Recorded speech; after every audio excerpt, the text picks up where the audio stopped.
stealing from the age of 6 as a necessity to help feed his poverty-stricken family in East London. At the age of 14, Henry lied about his age in order to turn professional as a boxer, again in order to help put food on the table for his extended family, lots of brothers and sisters. Henry actually had the makings of a successful career as a pro boxer, but of course in those days, going back to the 1940s, there wasn't the same money as there is to be made from the sport today. And in his late teens, Henry pretty much abandoned boxing, apart from the occasional return over the years, although that was mainly unlicensed or through the boxing booths, and took up steel erecting with his father, just as a means to earn decent money, because by that stage Henry had actually married and had children of his own. But after the Second World War, Henry decided to basically make a career out of being a professional criminal. Thieving, stealing, burglaries was something he felt he was good at, and a way to earn money, as he didn't have a trade as such and wasn't going to return to boxing. By the early 1950s, Henry was one of the best known villains in London, primarily through his work minding people, people such as Top Con Man, Redface, Tommy Plumley, and for minding Spearlers, the illegal gambling dens of the days and illegal drinking joints run by the likes of Tommy Smithson and Tony Mellor. It was in the early 50s that Henry was introduced to the then very young Kray twins, Ronnie and Reggie, and he was instrumental in helping the twins rise through the London underworld. Buller's reputation was built largely upon his street fighting skills, and this is what the twins saw in him, and they used Buller's skills as a street fighter to help them in their intimidation. The demanding money would menace their frightening people, etc.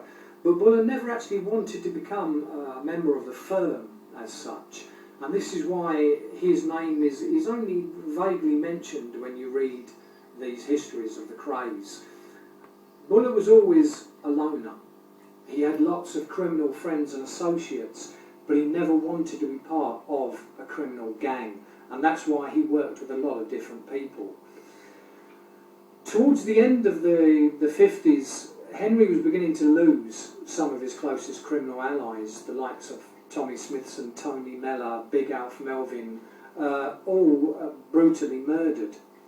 And as the 60s wore on, he did find himself drawn increasingly towards the Krays, although by this stage they were beginning to show signs of erratic, irrational behaviour.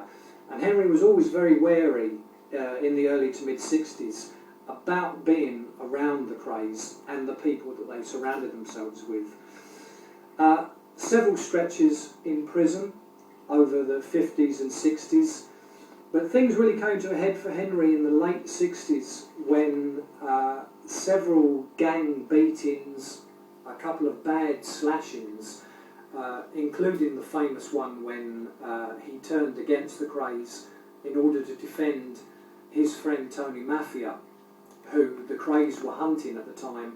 They'd already killed George Cornell. It was known that they were looking to kill other people. Tony Mafia seemed to be likely to be the next on the list. Buller stuck up for Tony Mafia and as a result received a slashing from Reggie Kray, aided and abetted by X amount of the Kray twins' firm. No one was ever able to give Buller a good hiding one-on-one. The only beatings he ever received over the years were mob-handed, and this tells you a lot about his ability as a fighter. His intention to gain revenge over the Krays was thwarted when they were arrested shortly after they'd killed Jack the Hat Vitti. This is a series of informal conversations which have been edited, where we've had to take certain people's names out for obvious reasons, and also take out a couple of criminal events which Henry wasn't happy about putting down on film. But generally, his book, Bullets, Blood and Broken Bodies, is a very honest account of his criminal career, and we hope you enjoy both the book and this DVD, which is a rare opportunity to see a living legend, if you like, in the flesh. How many times in total were you shot or stabbed? 1, 2, 3. Well, 2 shootings. 2 shootings and 1, 2, 3, 6. 6 stabbings? Yeah, that's 6. That includes the slashings? Oh no, no, that was an iron bar on there. They come in there. I've been cut, which is a bit different to the stabbing, you know what I mean? So I've been cut a few times, and it was cut down there, you know.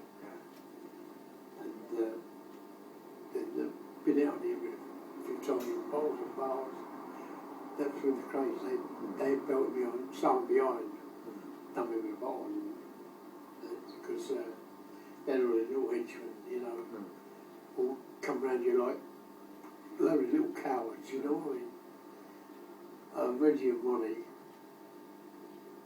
they were a force to be reckoned with when they had swords in their hands, you know what I mean? But when the little crowd who carried them old swords got behind them and got behind me and then started wiping me, wouldn't do it from the front, and that what I was, you was around with them. You had these little hands on your back and, you know, leeches. They were leeches, you know. People want to make a name of themselves, a 2 count at the front, you know. So that was it. But as it happens, if it had gone one stronger, Johnny and Jimmy Nash come down. Oh, because I remember you saying, because after the Krays had left, yeah, the Nashes someone came in told club, them, didn't they? and they come flying down there. But of course, when they come down, they were gone.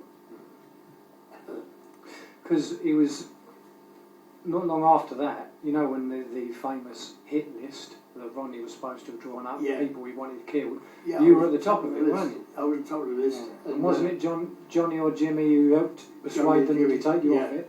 They said, well, if you do, he said, we're coming out of you another hour.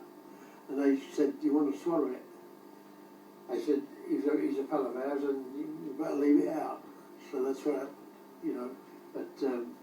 So what, after they'd already slashed your face, yeah. Why do you think they then still put you on the hit list? Were they worried, obviously, that you were going to come back? Come back, yeah, come back. Because I did wait for them, like, you know, a couple of times, but you had more chance than being struck by lightning than finding them out when you could. One time I was driving through Aldgate and I see them outside the Green Dragon Club on the pavement, but it was about quite busy there, you know, there was quite a few people there. They was in the middle, so you couldn't otherwise I'd have run them over there, you know what I mean? But you had no chance. But they were just out and out evil. I'm not saying it because they done that to me. I was a friend of theirs. You know what I mean? So if you had friends do that, yeah, we would send them this.